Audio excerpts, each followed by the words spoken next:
En Castilla no todo era paz y prosperidad, como os imaginaréis, hubo numerosos conflictos y guerras civiles. Aquí os indico sobre todo dos. Una muy importante, que se produjo en el siglo XIV, fue una guerra civil, ¿de acuerdo?, que enfrentó al bando que seguía a Pedro I, apodado por sus enemigos el Cruel, y a su hermanastro Enrique de Trastámara. Creo que este apellido, por lo menos a algunos, os sonará de algo. Más adelante vamos a ver por qué. Venció este último, es decir, Enrique de Trastámara, que subió al trono con el nombre de Enrique II. Con él se inauguró la dinastía de los Trastámara. A este conflicto le va a seguir otro, poco tiempo después, que va a ser aún mayor, porque va a involucrar a diferentes reinos, no solo Castilla, sino también colateralmente incluso Aragón, Portugal, por supuesto, incluso Francia, ¿de acuerdo? Por tanto, tomó un carácter internacional, aunque empezase como una guerra civil. Y se trata de la Guerra de Sucesión Castellana, que se desató entre Juana, que era la hija de Enrique II y a la que habían apodado sus enemigos la Beltraneja.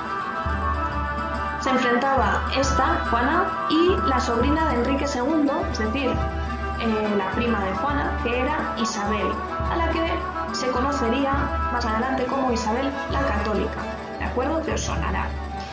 Esta guerra duró desde 1475 hasta 1479 y venció finalmente el bando que apoyaba a Isabel la Católica.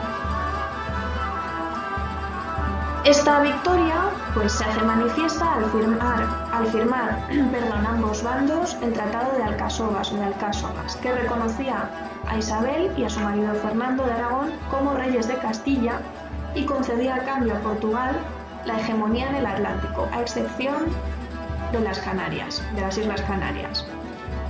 Juana perdió así su derecho al trono y fue condenada a quedarse en Portugal hasta su muerte, además en unas condiciones de castigo, etc. ¿De dónde venía? Como curiosidad os comento este apodo de la Beltraneja, de que para hacer dudar a la población de los derechos, del derecho legítimo a heredar el trono de Castilla que tenía Juana como hija del rey, lo que hicieron fue inventarse, difundir un rumor que era que Juana en realidad no era hija del rey, sino de una persona muy cercana al rey, de la nobleza, que se llamaba Beltrán, don Beltrán. De acuerdo, de ahí lo de Beltraneja. Pero esto nunca llegó a demostrarse. Bueno, hablamos ahora un poquito del reino de Aragón.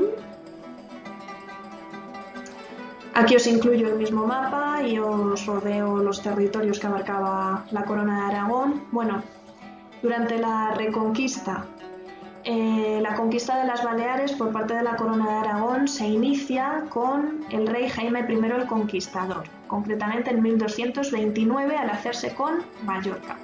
La ocupación total de las Baleares no se va a consolidar, digamos, hasta finales del siglo XIII, arrebatándole Menorca finalmente a los musulmanes.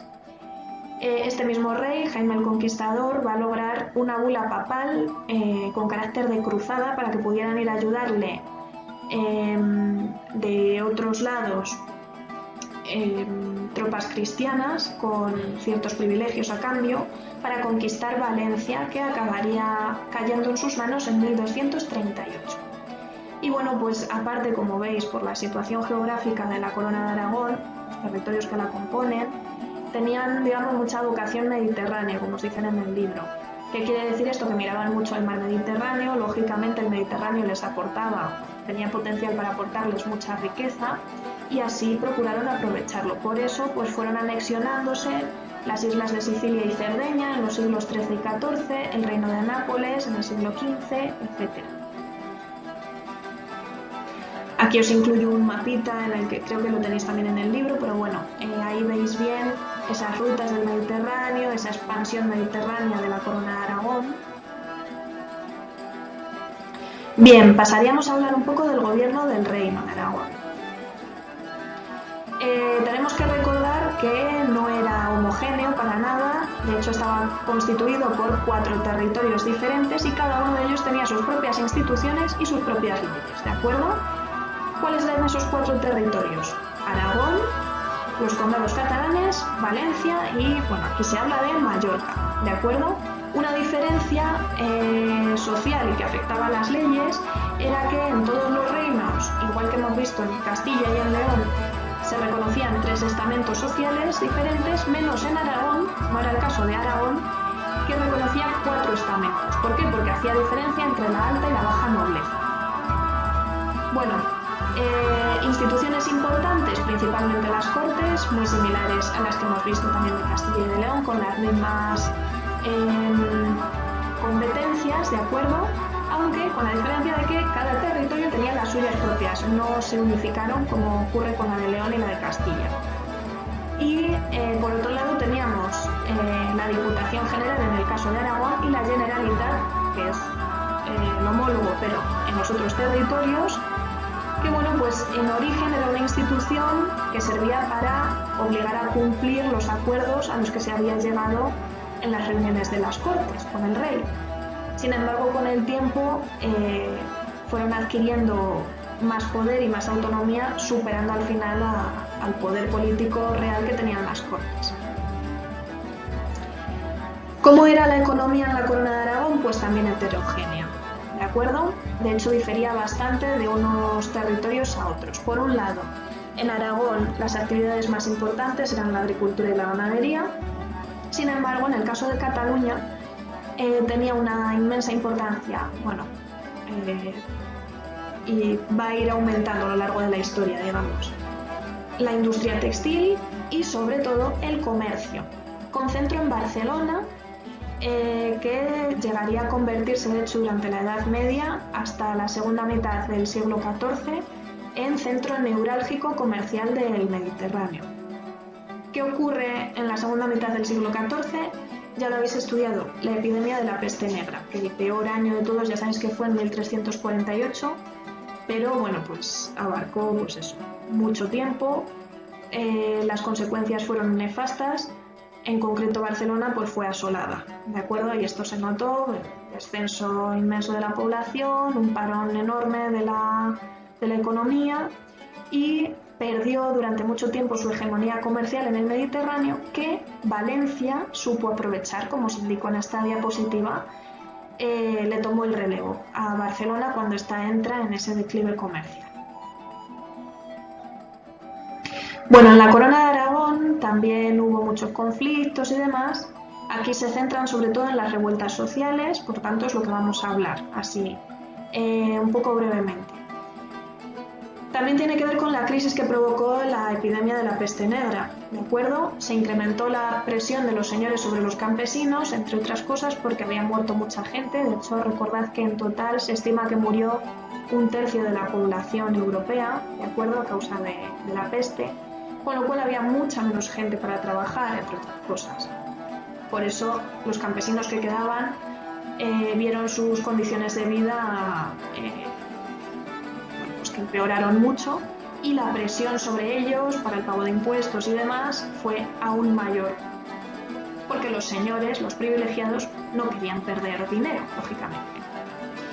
Entonces, el descontento, por decirlo suavemente, de los campesinos va a llevar a varias revueltas sociales, más o menos serias.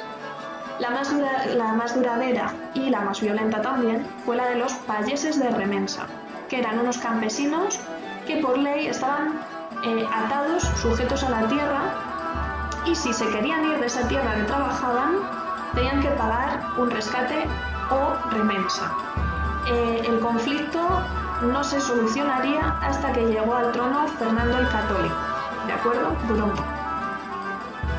Otra revuelta fue la de los mercaderes y artesanos de Barcelona, que se agruparon en el grupo conocido como la Busca, rebelados contra los notables que controlaban la ciudad desde el bloque político, podríamos decir, que se conocía como la Viga, ¿vale? La Busca contra la Viga. Llegamos al siguiente apartado sobre el reino de Navarra.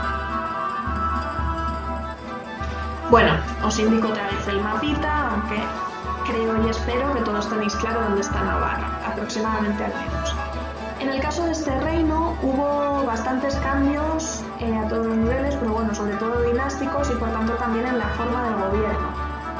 En el año 1234, Sancho VII el Fuerte, el enorme, porque parece ser que era un tío muy grande de tamaño, también aparte de fuerte, murió sin descendencia, con lo cual consiguió acceder al trono Teobaldo de Champaña, que era un rey, noble que pertenecía a una dinastía francesa, como indica el nombre, ¿de acuerdo?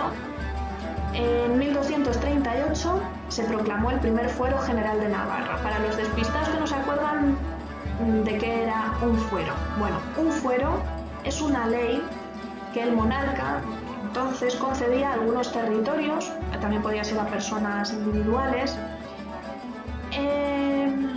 en los que constaban los principales derechos y deberes de sus habitantes y que en ocasiones también incluía ciertos privilegios y que constituía un pacto de fidelidad entre ambas partes, es decir, entre el rey y los habitantes del territorio al que había concedido el fuero, que se comprometían con su aceptación a cumplir con las condiciones acordadas en dicho fuero. La definición de fuero es importantísima, ¿de acuerdo? Todavía os quedan unos añitos de seguir estudiando esta asignatura, por suerte o por desgracia, según lo que os guste más. En cualquier caso, tenéis que tener clara la definición de fuero, ¿de acuerdo? Bueno, entre los siglos XIII y XVI se van a suceder en Navarra un total de 6 dinastías diferentes. Algunas de ellas eran de origen francés, como esta que hemos visto, la de Champaña, la de los Hebreux, la de los Capetos. En una de estas que os acabo de decir, la de los Hebreux, se reformó el fuero de Navarra y la monarquía creó instituciones que eran nuevas, pero bueno, eran similares a las castellanas y aragonesas que ya hemos visto, para ayudarse en las tareas de gobierno. Van a destacar sobre todo las cortes, que en Navarra se dividían en dos: la corte mayor o la cort y la cámara de los comptos. Los comptos, los que cuentan, ¿de acuerdo? Para que os acordéis. Estas cortes de Navarra procedían de la antigua curia regia del Consejo Real que hemos visto antes, ¿de acuerdo? Y se dividían a su vez en 3 brazos.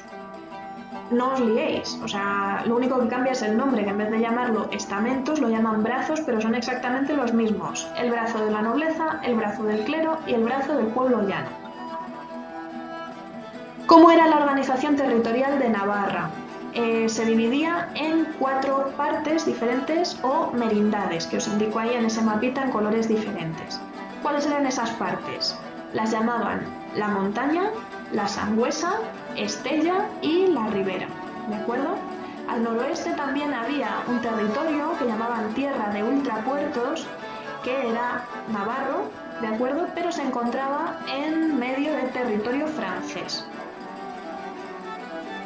Bueno, ¿cómo era la sociedad navarra? Como en todos los reinos cristianos medievales, era una sociedad estamental, ya lo hemos visto, dividida en 3 grandes grupos tradicionales: la nobleza y el clero, que eran los privilegiados, y el pueblo llano, que eran los no privilegiados. En Navarra, además, los nobles más ricos y poderosos se conocían como los ricos hombres. Estaban claramente por encima del resto de la nobleza, ¿de acuerdo? Luego tenemos las minorías religiosas, por supuesto, pertenecían al pueblo llano. Eran los judíos y los mudéjares, también los que hemos visto antes, y en general se distribuían por los territorios de diferente manera, por los territorios del Reino de Navarra. Esto estaba muy relacionado con las actividades económicas que solían llevar a cabo uno y otro grupo, ¿de acuerdo? Sobre todo en Pamplona, Tudela y Estella estaban los judíos. Bueno, los judíos en realidad estaban repartidos por todo el territorio y la mayor parte de los mudéjares se concentraban en la zona de la Ribera. Ahora vamos a ver por qué.